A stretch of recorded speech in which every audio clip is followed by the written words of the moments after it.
Hello you guys, so right now I'm here once more for our daily episode on my update in learning Japanese. And for today, actually it's quite interesting because as I told you before, I've been studying Japanese already when I was in high school.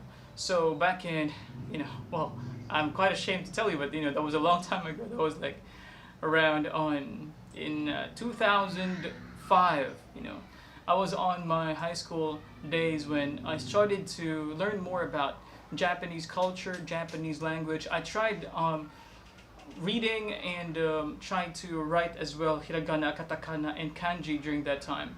And when I was scouring through my old things, I actually discovered that I have those old notes with me, specifically this particular notebook that I had. Yes, this is the actual notebook that I used when I was learning Japanese. This contains all of my notes that time. So I think it might be an interesting thing for you to know, and maybe I could share a little bit about my notes that I made back in 2005. So I hope you can see it here.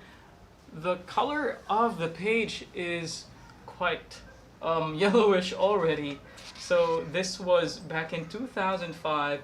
All the notes are still here, beautifully written. So let me share to you the lessons that I used to have before. So this is from lesson 4, right? Lesson 4, I hope you can see it. Study of affirmative and negative forms of verbs. So there is imasen, arimas, arimasen, des, dewa arimasen, arimas, nai, imas, inai, des, janai. So these are the positive and the negative forms of the verb. So I still have it here on my old notes. But one thing that I would like to also share to you is how I tried learning, kanji. Well, not kanji, but hiragana and katakana before. So this is an alphabet of hiragana that I did before, right? So you can see it here. So those are, and take note that I did not use the usual Japanese a, I, u, e, o, but I had it arranged in a, e, I, o, u because it's more easy for me because I'm used to that kind of syllabary. And well, that's the simplified version of the hiragana.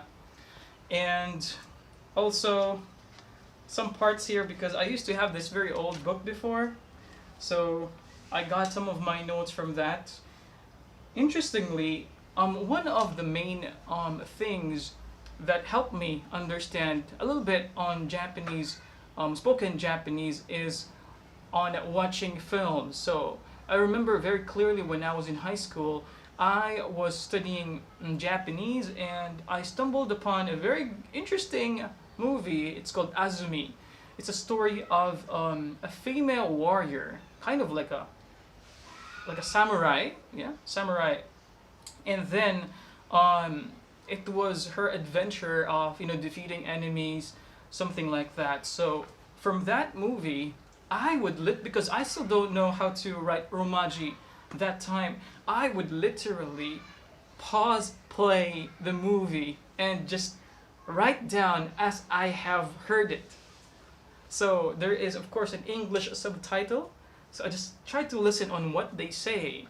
So you will see it actually here on the translations notes here. Okay. So for example, here, Azumi Duguita, the spelling is really funny because I don't know Romaji yet. So I just try to copy that. Where is Azumi? Nan ga soroko kuina. So it means excellent for some reason. Yaomot means leave. Kimata ga, are you done? All these other phrases. Hajimi, begin. Yamero, yamero, don't do it. Shop, means get ready. So I don't know if that's even the correct romaji there, but I did try my best to listen closely.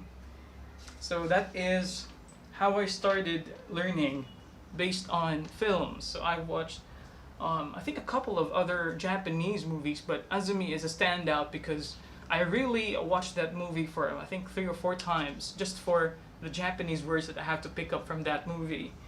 So for my other notes here, I copied. I think I think you can even see it here.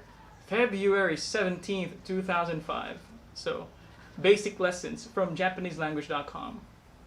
There you go. So vocabulary and expressions.